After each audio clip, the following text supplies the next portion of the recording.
시작이 반이다. 다들 들어보셨죠? 저는 몇 년째 이 말을 실감하면서 지내고 있습니다.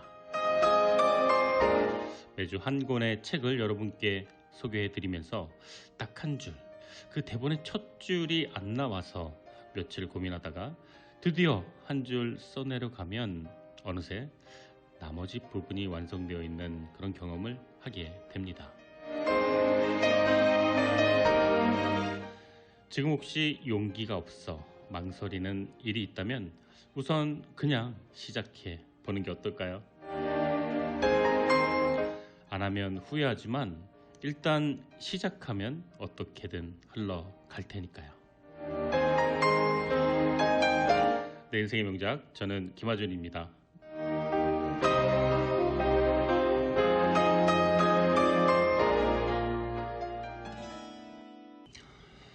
네, 이문세의 옛사랑 듣고 돌아왔습니다. 안녕하세요. 내 인생의 명작, 저는 김하준입니다. 미국의 작가 조디 피콜트는 글쓰기와 관련해 이런 말을 했습니다. 매일 좋은 글을 쓸 수는 없지만 매일 글을 쓸 수는 있다. 좋지 않은 글을 고칠 수는 있지만 쓰지도 않은 글을 고칠 수는 없다. 네, 이 말을 한국식으로 고치면 시작이 반이다. 이렇게 말할 수도 있을 겁니다. 저는 좋은 책을 소개해드리는 라디오 진행자지만 또 책을 또 제가 나름 읽고 소화를 해야 되니까 정리하고 요약하고 또 소개해드리는 과정에서 조금 말하긴 우스운데 작가적인 고뇌를 종종 하게 되는데요. 이럴 때 어떤 표현을 써야 될지 어떻게 전달해야 될지 그런 고민들 몇 년간 정말 길면은 10년 이상 20년 노력 끝에 작품을 내놓은 작가분들의 그 자식 같은 작품 그 노고에 비할 바는 아니지만 그런데 고민이 많이 되죠. 생각과 갈등도 많이 되고요. 그런데 이렇게 그 방송 대본을 쓸 때도 한 줄이라도 진짜 그냥 막 써야 그 다음에 고치고 다듬고 이렇게 되는데 좋은 시작을 하려고 이렇게 생각만 하다가는 정말로 진짜 마감 시간 때문에 정말로 그 곤란한 경우도 종종 있었습니다. 고치고 지우고 다시 쓰기를 반복하고 그 와중에 그 가운데 하나의 또 이렇게 작품 대본이 탄생이 되더라고요. 조디 피콜트 작가가 한 말, 일단 글을 써라. 잘못 쓰면 고치면 된다. 그런데 쓰지도 않은 글을 고칠 수는 없다. 네, 이 말이 가슴에 와닿는군요. 임종을 앞둔 환자에게 그동안의 삶에서 후회되는 것을 물었을 때 가장 많이 한 대답이 무언가를 해서 후회한 것보다 무언가 하지 않아서 후회하는 경우가 가장 많았다고 합니다. 자, 지금 주저하고 망설이고 용기가 없어 고민인 무언가가 있다면은요, 우선 가볍게 한 줄, 한 발자국, 한 스텝 시작해보면 어떨까요? 우선 시작을 해야 무엇을 고쳐 나갈지, 어떻게 앞으로 해 나갈지, 이런 개선점도 보이겠죠? 자, 오늘 행복한 토요일, 좋은 책과 좋은 음악이 있는 곳, 이것은 내 인생의 명작입니다. 자, 노래 듣고 돌아오겠습니다. 샘 스미스, Too Good at Goodbye. 네, 오늘 내 인생의 명작 여러분과 함께 나눌 주제는요, 공동 저자입니다. 세라 함마르크산스, 캐트린 산드베리. 네, 이름이 어렵네요. 스웨덴 분들이고요. 자주 감동받는 사람들의 비밀이라는 제목입니다. 여러분들은 최근 감동받은 기억 있으신가요? 저는 최근 지난달에 저랑 함께 사는 반려견이 종양수술을 했는데 참 많이 속이 좀 탔죠. 하루 종일 수술하고 병원에서 이렇게 걸어 나오는 모습 보고 무사히 잘 됐다고 이렇게 비대면이니까 또 제가 병원을 들어갈 수는 없어요. 이렇게 병원 앞에 있으면은 그 간호사가 목줄을 해서 데리고 나오는데 그 전에 이제 그 상담을 문자로 하거든요.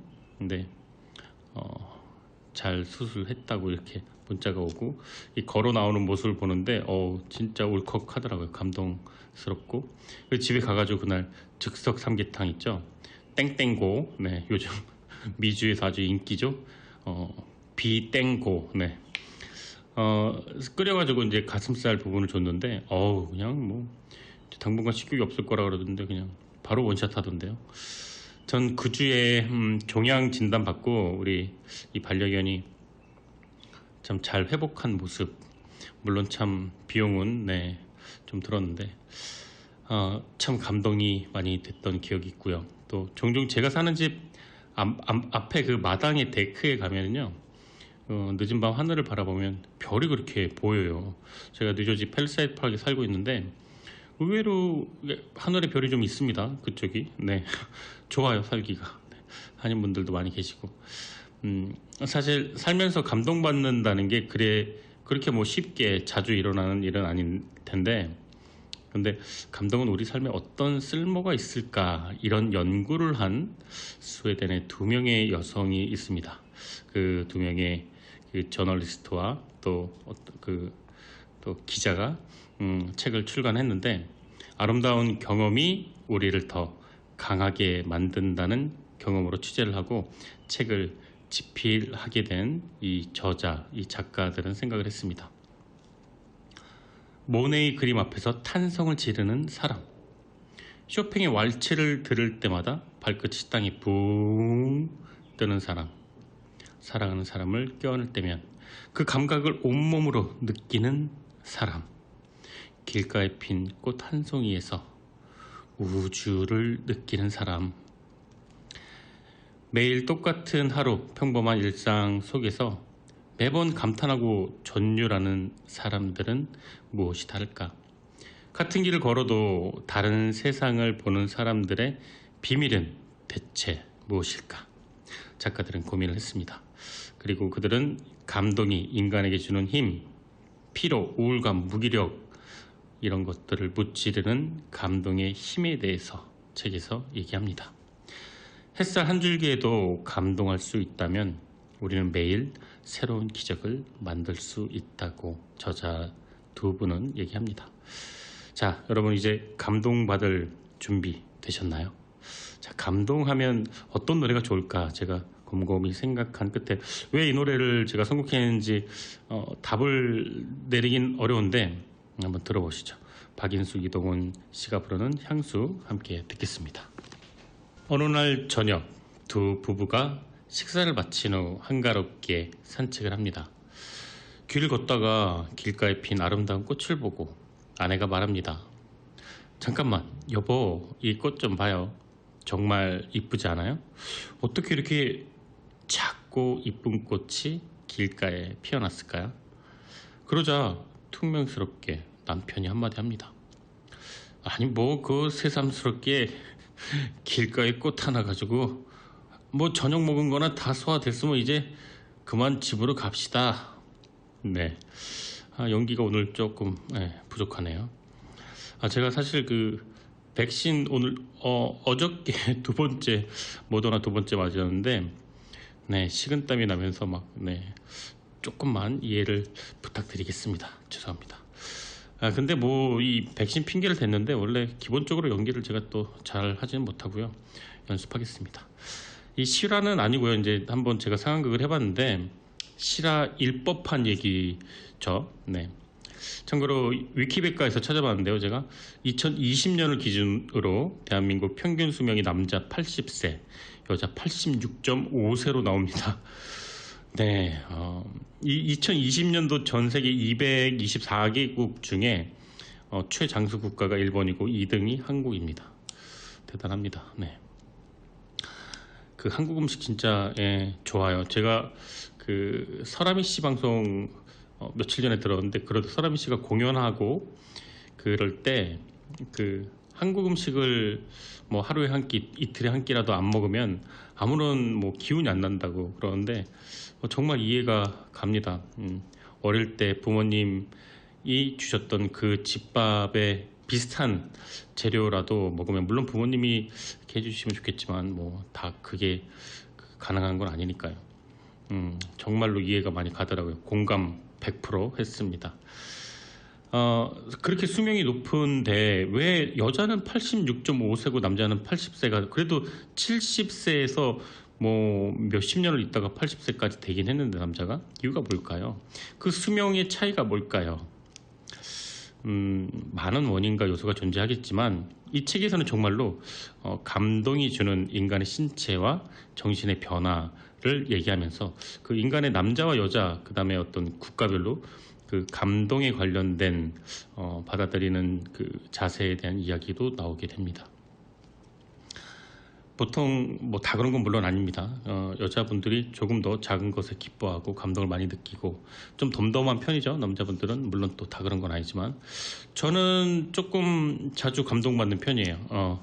근데 단점은 좀 짧아요. 무언가 감동받고 그 텀이 굉장히 짧다. 네. 네. 그래도 뭐 이렇게 지나치게 덤덤하진 않습니다. 네. 자주 감동받는 사람들은 어떤 비밀이 있을까요? 이 책의 저자는 심리학, 과학, 그리고 또 리더십 분야까지 이런 새로운 지식을 소개하는 프리랜서 기자인데요. 긍정 심리학에 관련된 책도 출판을 했고요. 또 이 책을 출판을 하면서 어떤 감정이 삶을 행복하게 만드는 것에 대한 궁금증을 갖게 됩니다. 그리고 주목한 게 바로 감동이라는 감정인데 스웨덴에서 아주 유명한 프리랜서 기자라고 적혀져 있습니다.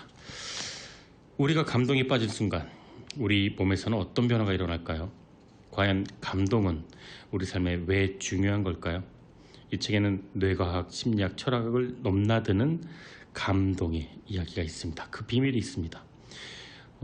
이거 아셨나요? 자주 감동하는 사람일수록 몸 안의 염증과 스트레스 그 수준을 나타내는 코르티솔 수치가 굉장히 낮아진다고 합니다. 감동을 느끼기 위해 우리가 해야 되는 행동이나 절차가 어려운 게 아니겠죠. 뭐 앞서 제가 아주 부족한 연기로 했던 상황극처럼 길가에 핀 꽃 한 송이로도 인간은 충분히 감동할 수 있고요. 뭐 공원을 가고 음악을 듣고 공연을 보고 지금 하도 사람들이 백신 안 맞으니까 그 K라디오 그 기사 뉴스 들었는데 백신 맞는 사람에 한해서 그 NBA 그 티켓을 주고 공연 관람권을 주고 뭐 로터리를 주고 뭐 정말 혜택이 어마어마하더라고요. 네, 제가 그냥 혼자 가서 그냥 빨리 맞고 왔는데 그 좀 아쉽네요. 네. 이런 것들이 우리의 건강에 영향을 미칩니다. 결과적으로 삶의 질과 행복에도 밀접한 관련이 있는데 죽으라고 돈만 벌다가는 정말 죽습니다. 네. 감동을 자주 느끼는 사람일수록 여러 가지 능력치가 높다고 책에 나오는데 뭐 기본적으로 호기심이 많고 여유롭기 때문에 새로운 지식을 잘 습득하고 또 본인이 감동을 했기 때문에 주변 사람에게도 그것을 또 돌아보고 나누려고 이타적인 행동을 많이 한다고 합니다. 감동을 받는다는 게 개인적인 감정에 그치는 게 아니라 사회성이 이렇게 커진다는 거에 저는 조금 몰랐어요. 그래서 좀 이렇게 놀라기는 했었는데 주변에 보면 작은 것에 감사하고 기뻐하고 감동하는 사람들 정말 달라요. 옆에 있으면 에너지가 막 느껴집니다. 저도 행복하고요. 근데 또 매사에 부정적이고 불평이 많은 사람들이 있어요. 뭐 그런 사람들에게는 그 뭐 감정을 자주 이렇게 나타내는 게 그 점잖지 못하다 이렇게 느끼는 분들도 분명 있습니다. 그런 감정적인 폐쇄, 공감하고 나누지 못하는 심리가 또 다른 스트레스, 또 질환, 또 면역력 저하로 나타나기도 한다고 합니다. 저는 말이죠, 나 자신은 어떤가 책을 보면서 돌아보게 됐는데 나는 감동을 자주 느끼는가? 나는 좋은 걸 보고 좋다고 기뻐하며 행복해 하는가? 뭐 참 많이 생각을 해봤는데 느끼는 것 같아요. 예, 정말로 저는 표현도 많이 하고 잘 느끼고 근데 앞서 말한 것처럼 이 길게 못 가고 이 단발성으로 저 애기들을 너무 좋아하는데 굉장히 짧게 좋아하고 많은 그 단점이 있는 것처럼 네, 무엇보다 말이죠. 감동을 하면 건강하고 밝아질 수 있다고 저자는 말을 합니다. 하루에 비타민, 영양제 막 한 움큼씩 먹는 것보다도 비싼 약 먹고 뭐 그런 것보다도 작은 일에 감동하는 것, 그것이 최고의 보약이 아닌가 생각됩니다. 자, 내 인생의 명작 1부는 여기까지고요. 6시가 다 됐네요. 곧이어 6시에 2부 순서로 저는 다시 찾아뵙겠습니다. 1부 끝곡은요, 명곡이죠. 감동스러운 곡입니다. 아바가 부르는 페르난도 듣고 저는 2부에서 다시 찾아뵙겠습니다. 김하준의 내 인생의 명작 2부 청취하고 계십니다. 이제 6시가 됐네요. 오늘 내 인생의 명작 주제는요, 스웨덴의 공동 저자 세라 함마르크산스, 캐트린 샌드베리, 이 두 분이 지은 책 자주 감동하는 사람들의 비밀입니다. 어린애들은 호기심이 많죠. 세상에 온갖 것이 새로운 것이고 또 궁금하고 알고 싶고 쉽게 놀라고 신기해하고 또 감동받고, 그러다가 이제 청소년기 거쳐 성인이 될 때까지 참 시간이 진짜 천천히 가죠. 요즘은 눈 감았다 뜨면 2020년 막 그러는데 학창 시절에 정말 시간이 안 갑니다. 빨리 어른이 되고 싶고 이 학교에서 해방되고 싶고, 그런데 또 또래 동급생 중에 경험이 많거나 지식이 많은 이런 친구들이 뭔가 아는 체를 하게 되면 그렇게 멋있게 보여요. 대단해 보이고, 그래서 친해지고 싶고요. 무언가를 안다는 건 다른 사람에게 부러움의 대상이 되기도 합니다. 근데 어른이 되고 나니까 많이 안다는 것이 많은 경험을 해서 모르는 게 없다는 게, 그게 꼭 감정적으로 그리고 우리가 사는 이 공간에서 반드시 필요한 일인가, 정말 우리에게 좋은 일인가, 그거는 잘 모르겠습니다.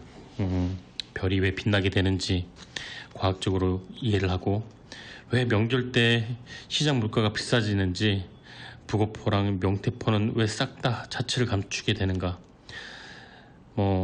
시장 물가의 원리를 이해한다는 거 아주 중요한 걸 수도 있겠지만, 그것이 행복에 어떤 연관인지 모르겠습니다. 사실 알고 보면 별이 빛나는 원리든 시장 물가든 우리가 행복하고 건강하게 사는데 필수적인 그 의미를 부여하는 건 아니겠지만, 무언가 이해하고 아는 것이 많아질수록 오히려 저자는 말을 합니다. 감동받고 감동 주는 데에 무덤덤해진다. 예전에 그 훈장, 그 서당에 있는 훈장님들 이렇게 수염도 이렇게 나고 네 이놈 이러는 분들 계시잖아요.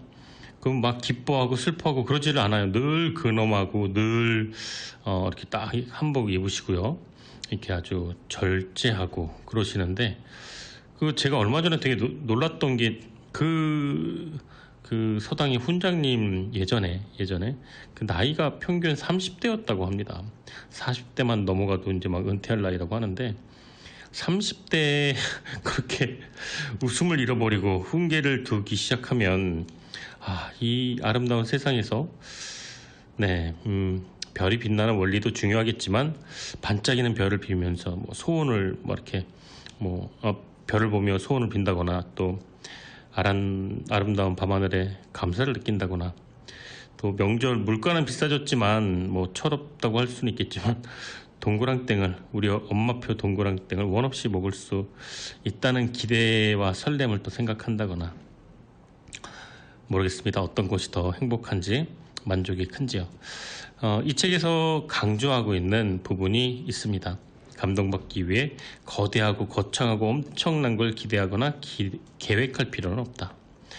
작은 행동, 일상, 날씨, 풍경에도 충분히 감동받을 수 있고, 또 그렇게 될 때 우리 삶은 더할 나위 없이 행복해질 수 있다고 말합니다. 작은 것에도 감동받는 삶, 오늘 이 책을 통해 꼭 다시 한번 습관이 되어보고 싶네요. 노래 듣고 돌아올게요. 아주 노래 잘하는 가수죠. 야오시등 The Sound of Silence 함께 듣겠습니다. 네, 이 책 본문 내용입니다. 피로, 우울감, 무기력을 무찌르는 감동의 힘. 생각해보라. 당신이 매번 무심코 지나치는 저녁 노을에 우리 몸속의 염증을 치료하는 효능이 있고, 쇼팽의 왈츠에 흠뻑 빠져 전율하는 것만으로도 도파민 수치가 올라간다는 사실 말이다. 그런데 정말 놀랍게도 실제 실험 참가자 200명을 대상으로 그들이 하루에 몇 번이나 감동했는지 조사한 결과 자주 감동한 사람일수록 몸 안의 염증과 스트레스 수준을 나타내는 코르티솔 수치가 현저히 낮아졌다는 게 밝혀졌다. 아름다움을 경험하기 위해 우리가 하는 행동, 걷는다거나 음악을 듣고 공연을 본다는 것, 이런 행위가 우리의 건강과 기대 수명에 직접적인 영향을 미치고 있는 것이다. 또한 외상 후 스트레스 장애를 겪고 있는 사람의 스트레스와 불안 수준이 감동을 느낀 이후에 확연히 낮아졌다는 연구 결과도 있다. 이미 일본과 미국 등에서는 자연에서 감동 느끼기를 의료적 처방으로 사용하고 있다는 사실도 주목할 만하다. 또 한 가지 놀라운 사실은 감동을 자주 경험하는 사람일수록 다방면으로 능력치가 높다는 것이다. 이들은 기본적으로 호기심이 많고 여유롭기 때문에 새로운 지식을 습득하는 능력이 높다. 그러다 보니 중요한 선택을 할 때도 조금 더 현명하고 창의적인 판단을 내린다고 한다. 또 자신과 세계가 더 긴밀하게 연결되어 있다고 느끼기 때문에 이타심과 사회성, 그리고 환경 감수성까지 높다. 주변을 돌아보며 기꺼이 자신의 것을 나눠주고 당장 나를 위한 선택보다 세상을 위한 선택을 하기에 주저함이 없다는 것도 자주 감동받는 사람들의 특징이다. 네, 본문 내용입니다. 감동의 가장 좋은 점은 오로지 자기만을 위한 호사라는 것이다. 애쓰지 않아도 되고 대가를 지불하지 않아도 된다. 우리 신경계는 불안에 대처하는 것과 정반대의 방식으로 감동에 대응한다. 감동을 느끼면 스트레스가 감소하고 또 스트레스를 대하는 그 관점까지 달라진다. 다시 말해 압도적이거나 놀라운 감정을 느끼고 나면 내가 지금 느끼는 사소한 스트레스가 별것 아니게 느껴지면서 다른 생각을 갖게 된다는 것이다. 감동할 때 우리는 자기 자신에게 초점을 맞추는 대신 외부로 시선을 돌린다. 다른 사람들과 유대감이 커지고 내가 세계의 일부라고 느낀다. 이는 명상과 마음 챙김을 통해 얻는 것과 동일한 효과다. 인생이 경이로움 그 자체이듯 좋은 관계, 긍정적인 감정, 기분 좋은 사건들은 우리를 행복하게 만드는 가장 빠른 촉매제가 될 수 있다. 일반적으로 비범한 것에 대해 보이는 반응이 경외감이라지만 평범한 것에 비범하게 반응하는 건 역시 경이로움이지 않을까? 평범한 삶은 우리가 생각하는 것보다 훨씬 더 강력한 힘과 영감의 원천이다.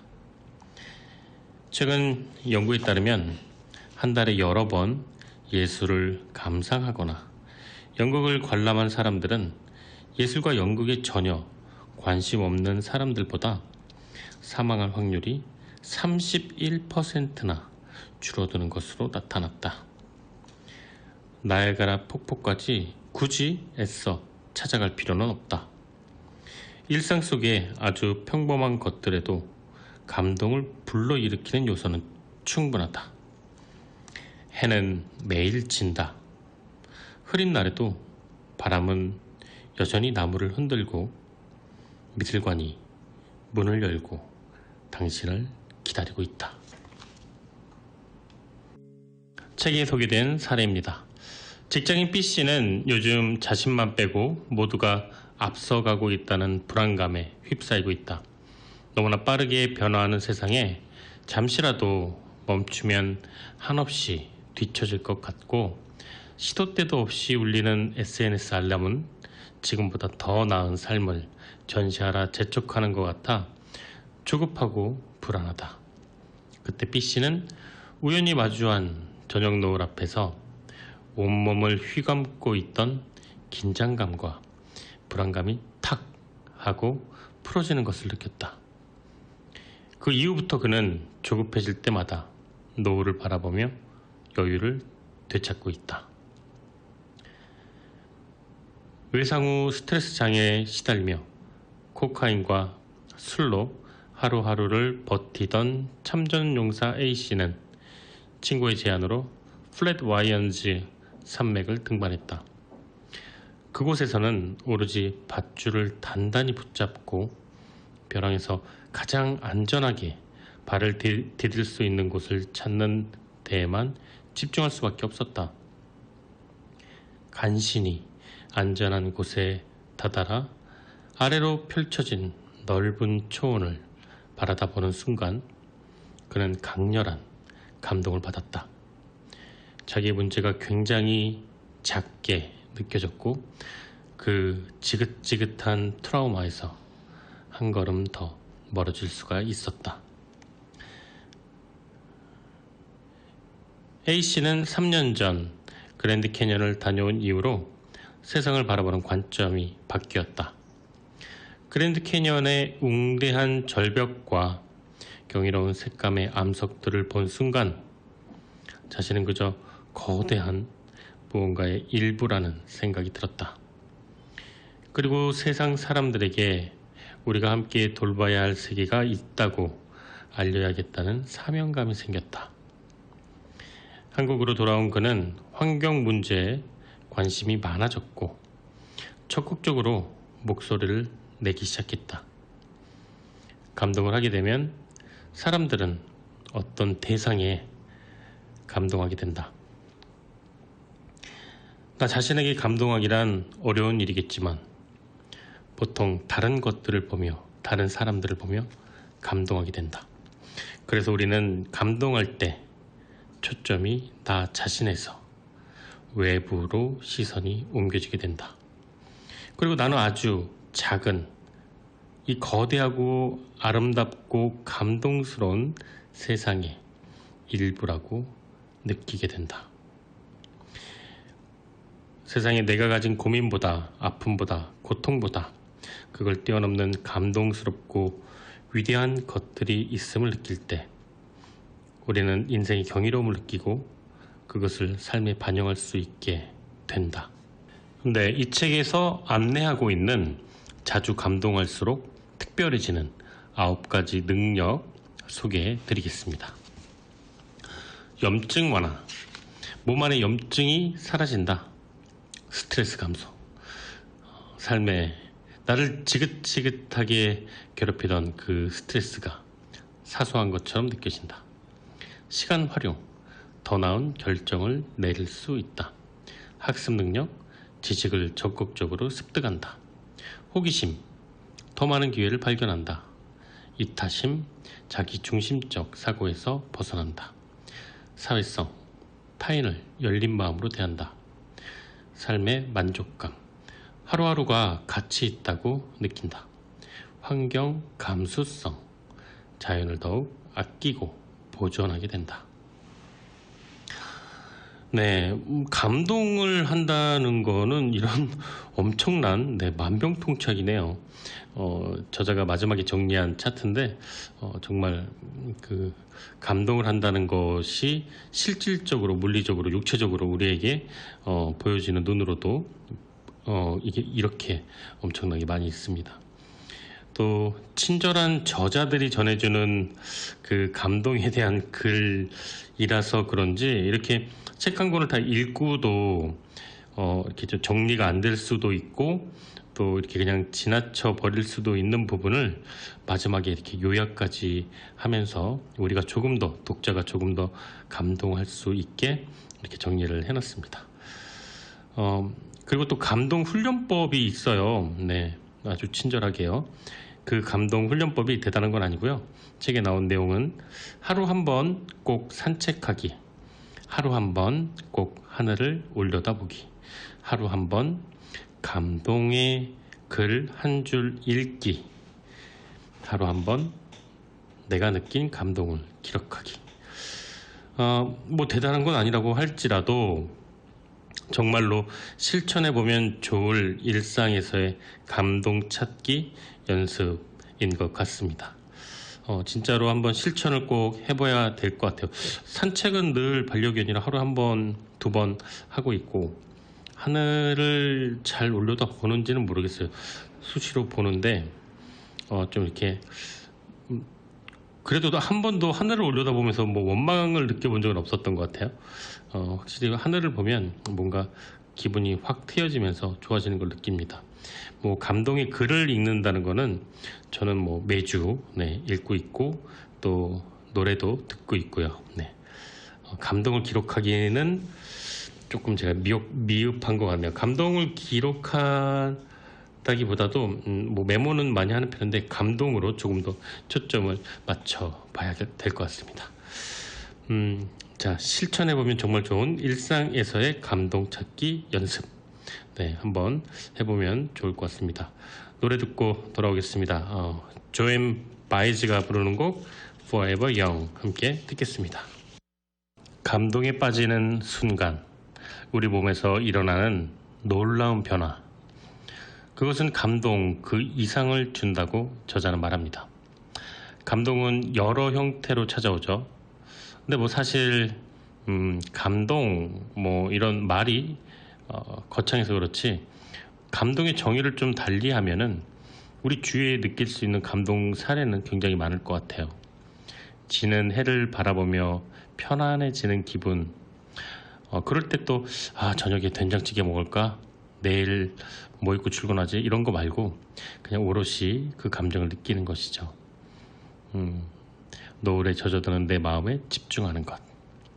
그리고 조용히 이렇게 되뇌어 보면 어떨까요? 감동하면 행복해진다.